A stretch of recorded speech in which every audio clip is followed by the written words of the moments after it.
Customers often forget that optical filters depend on angle of incidence and the state of polarization.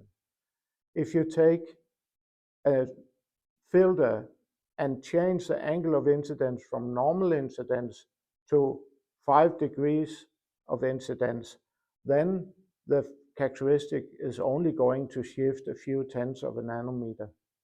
But if you change the wavelength, the angle of incidence to something like 12 degrees or more than that, then you will see a much more severe shift in the wavelengths, and you'll start to see some deterioration of the edges of the characteristics. If it's a dichroic, it's worse. If you have a dichroic that is designed for 45 degrees of incidence and you have an opening angle of plus minus 5 degrees, then we really need to work on making that component work well. Customers working with compact point of care instruments, they often ask for advanced fluorescence filters, which they would like to use for angles of incidence of up to 30 degrees.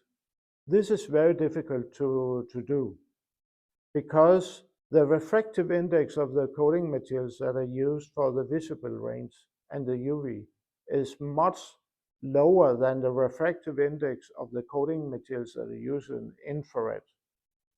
And that's the reason why they are simply more angle sensitive. The new generation of variable filters from Delta has been a game changer in a lot of applications, and we are of course proud of that. But we often experience that customers, when they try to use the variable filters in the instruments for the first time, they have difficulties in doing the design of this instrument because there's not really any commercial software you can use to do the simulations of the performance of the system.